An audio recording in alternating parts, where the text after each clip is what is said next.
You know you're in trouble when a new model comes to market raving about its lap time around the Nürburgring, that most enduring of irrelevancies to the average car buyer. This one does exactly that, but also a lot more. Let's drive this all-new 15 Land Rover Range Rover Sport SVR and check the tech.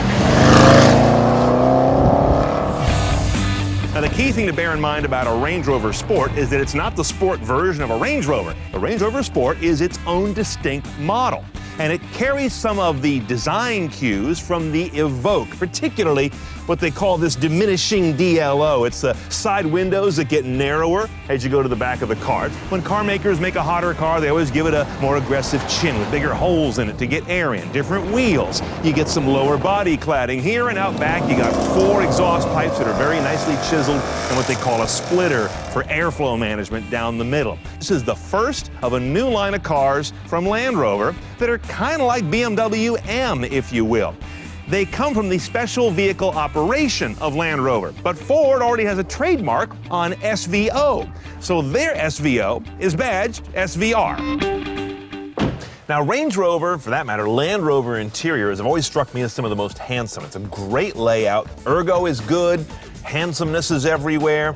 I could do without this two-tone stuff. You also notice we have pseudo-sport, pseudo-racing seats in both the front row and in the back row. Because those immovable headrests are always there, it can make it a little hard to put the back seats down, so that's a bit of a sacrifice for sport pretension versus practicality. And as you can see, the fold flat is kind of pseudo-flat. This is not optimized for cargo, nor is there a third row available. Now, we've seen this head unit before in Jag Land Rover products. It's a unique interface to them. One of my biggest gripes is the slowness of its touchscreen response and the fact that you have to do voice input of navigation destinations in little itty-bitty pieces. 2, 3, 5. 2, 3, 5. I mean, just compare how fast it is to tell your phone to take you somewhere than to tell this thing to do so. Okay, Google, drive to 235 2nd Street, San Francisco, California.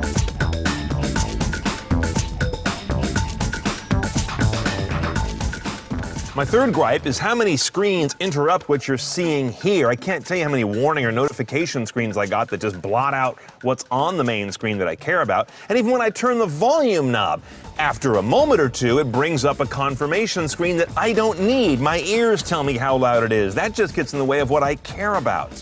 And again, overlaying all of this is so much lag and delay. It's not measured in seconds, parts of seconds, but that's not okay in a car. Much brighter spot is up here in the upper left, InControl apps. Now here's where you get an apps platform. You can decide what you want on which of these screens, very much like you do on your phone or your tablet, and it's all managed here through the Jag InControl apps app on your phone that is very much a projector app to get things here, up here, but obviously not your whole phone, their own curated basket. The apps all come from this control panel on your phone. You've got some new ones that are called out here, like Cardio and Glimpse are apparently recent. You can add Civic navigation if you don't like what Land Rover's got, as well as a few other apps, most of which aren't exactly globally famous. And then down here you can see the ones I do have installed, like Parkopedia, Stitcher, Ardio.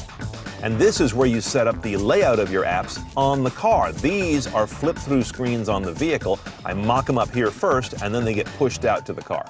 Now, the cameras on this vehicle are interesting. You've got a variety of views and settings. Parked right now, I've got the junction view. I also have a curb view that looks out to the sides off the front wings. I can set up new combinations of cameras that you don't see on any other car. So they're very camera-centric on this vehicle. Too bad that camera in the rear, at least, is so awful. In fact, it's so bad, I'm pretty sure it's defective, and I'm not gonna knock it because nobody would ship a camera with that bad registration of colors and fuzziness into a production car.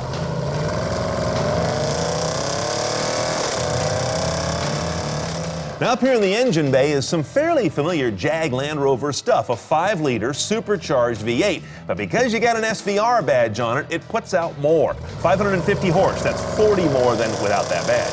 41 more pound-feet of torque gets you up to 502. And of course, it goes out through an 8-speed automatic only, but it's a sport automatic with faster shifts. And that powers all 4 wheels either in a trackish mode or in an off-road mode, depending where you have your terrain response knob set. Now, this vehicle's heavy, 5,100 pounds, despite the extensive use of aluminum. Still gets up to 60, though, in 4.5 seconds or better.